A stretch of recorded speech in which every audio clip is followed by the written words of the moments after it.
Hi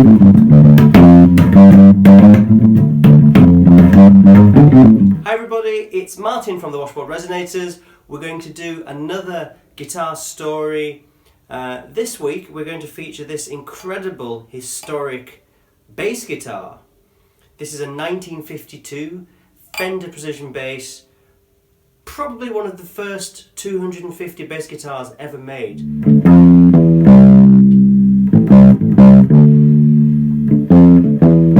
I started playing bass at the age of 12 in 1993, and when we were on holiday in 1994, my dad bought me this book in Florida, the Fender Bass, and looking through the pictures I saw all these different bass guitar designs, and I love the custom colours, but one of the basses that really grabbed me was these kind of earlier Fender Precisions, because I could see that they were precision bass, like all the precision basses that you'd see in every single shop, but they were different, and that kind of appealed to me. They looked a bit different. They looked more kind of like a Telecaster, and I always thought Telecasters were really cool.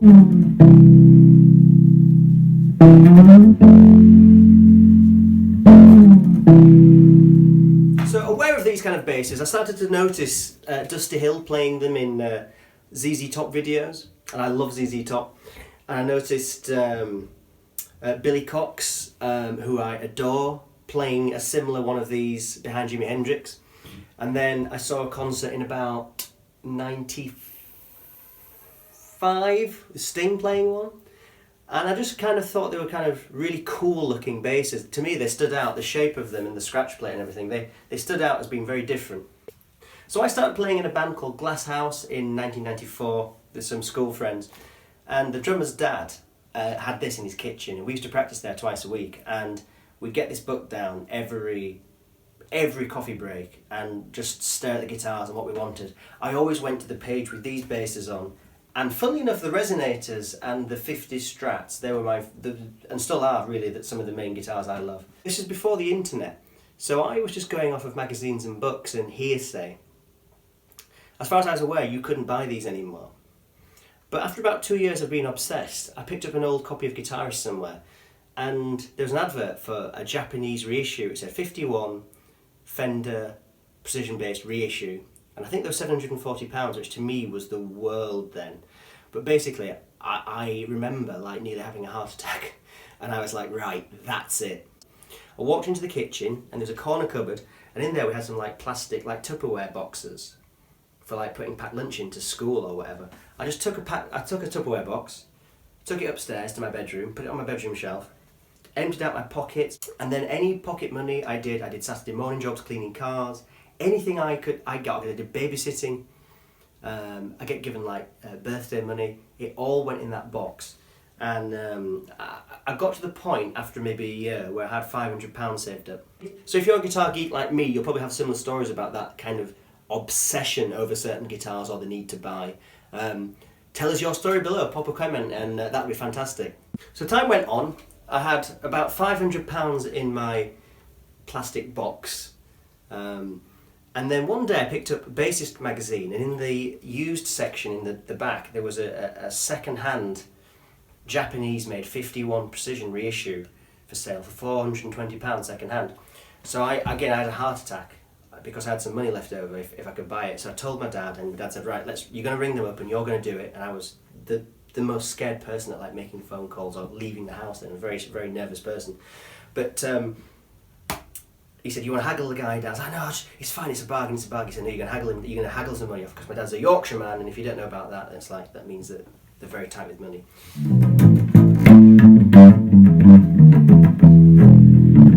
So the next night, we drove off down the M1 motorway to Leicester Forest East, northbound, which is this service station, and I often stop in that very same car park, and I can still picture when we drove up and there was this car in the middle of the car park, and the guy, and as soon as we drove up, he must have known who we were.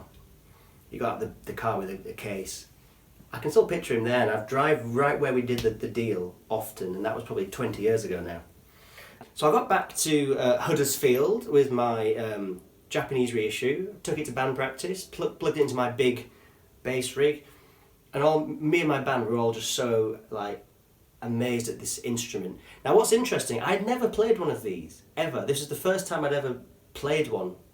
And they don't sound like a normal kind of what you think of as a precision bass, which is the design that came out in 1957. They sound different. We'll talk about sounds later and why that's the case. So I kept obsessing, and I really, really, really loved the sunburst ones with the white finish. But I do also love these, what are called blackguards, that kind of match the old Telecaster guitars. My brother has a 51 Telecaster guitar, serial number 117. I was always looking at information of these, and I knew I always wanted a real one. Around 2001, when I was 20, I decided I was going to move to Leeds. I was playing in a band, and we wanted to try and make it and go to the big city, near us, and support all the bands coming through and try and, do that thing. So I had a bit of money saved up. I was working a job and working 2 or 3 gigs a week. I had some money. So I thought, well, I better get myself a decent bass because I'm going to become a bass player. That's what I'm going to try and make happen. So I was looking around, and then one day, 2 basses like this came up on eBay. And they were both within my budget, which at the time wasn't much. I had maybe a couple of £1,000 to spend. So there was this one, and there was a contoured sunburst 1956 one, which had been refinished. And then there was this, and this was in quite a state. This was in like a black and red like sunburst finish that had been done with like a car aerosol. But most of the bits were there. So the dealer I bought it off in California said it had spent its life in Texas, and the wear on the fingerboard is all kind of A's and E's and G kind of keys. So I assume there's a lot of like cowboy country stuff going on. When I came to Leeds, I was playing in my band Buffalo, and we were kind of doing like 60s rock stuff. But very quickly I kind of got asked to join, or at least dep and play in other bands. So I played with a band called Crosscut Saw, that are a great blues band still going. A band called the Broomfield Blues Band, which is a great band. I played in a Tom Waite kind of like tribute kind of band for a bit, helping them out. And then I eventually joined a band called Hot Dead Fox. That was a kind of like Stooges, scuzzy kind of punk band. So I had quite a few basses, and this was my main bass. And then to back it up, I had my 73 Precision, or that Japanese-made replica of this. The time came where I was working like an office job and doing gigs, and I decided to try and restore this. So a bit of research, and you find out that there's a chap called Clive Brown, who is, most people think, the world's best finish expert and kind of distressed, aged kind of finish expert. He lives in Ripon, which is only about an hour and a half away, an hour and a bit away from Leeds. So I called him up, took the instrument up, and left it with him. He did this amazing restoration on it where he managed to make it all look kind of old. And yeah, loads of kind of guys that are into old instruments have seen this, and when I tell them it's a refinish, they find it hard to believe. So I carried on using it, and then about at the age of 25 in 2006, I bought a double bass, and that led to me playing in like swing bands and starting to play guitar. And then at the age of about 32, 33, I got asked to join a band called Gentleman's Pistols, and this came out of retirement, and I've played it in Japan and Norway and Germany and all over the place, playing with that band. And Bill, who plays in that band, used to be in Napalm Death, and is in Carcass.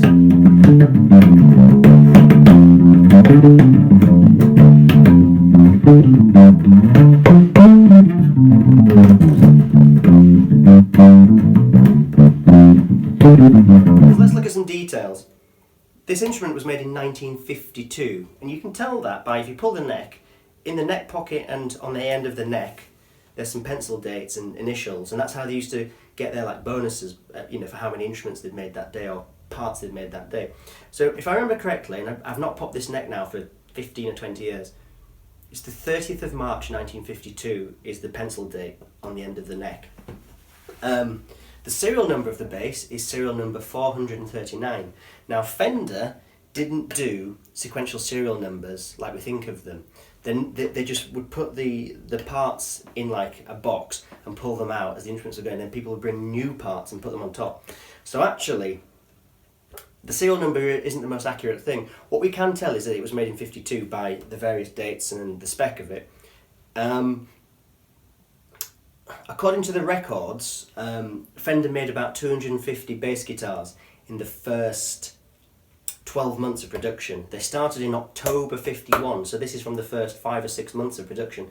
So it's got to be in the first 250 because it's the first year, but it's probably got to be in the first 5 or 6 months. I dare say this is probably one of the world's first 100 bass guitars. You could get to that.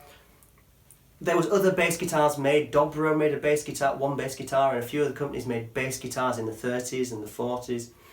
But then Fender really kind of came in with it, so it's very early and very historic. The other things about it, it's got the really cool, I love the Telecaster kind of shape headstock that these 51 to 57 basses had.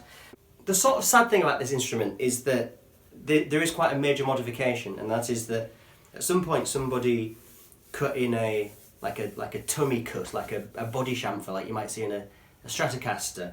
These instruments were made as a solid slab of wood. It wasn't until 54 when the Stratocaster came out that they modified the Precision Bass to have those body contours. Well, this wouldn't have had it in 52, but somebody's obviously added one at some point. So what we did when we did the restoration with Clive Brown is he finished it and then made it look like somebody's just come and cut that out from the original finish and just cut that out. If you ever see a picture of Jeff Beck's 1954 Esquire, which he famously used in the Yardbirds, that's exactly what happened to his. It's the guitar equivalent of this bass really, and his just had the bits of wood cut out. So the sound of these is interesting. Basically the pickup is a single coil pickup that is very much like a bigger version of a Telecaster pickup, and it doesn't sound like the later 1957 and on style precision that has become the main style of precision bass. Those kind of later ones have a slightly deeper frequency response and a very clear low mid kind of fundamental, and it's a sound we've all heard on a million records and you can't go wrong with. These things, on the other hand, are perhaps a touch thinner, but you can put the low end back on the amplifier, and they have a kind of clarity, especially with the plectrum.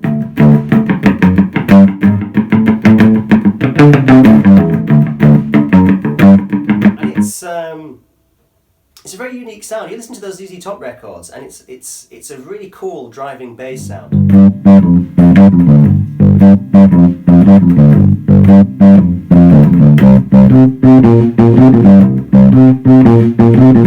I actually think about these a little bit like a Rickenbacker, and I used to use this with round wounds, and that was a very, very kind of grinding cool sound. I put flat wounds on for a recording project and the thing came to life. It is warmer and fuller.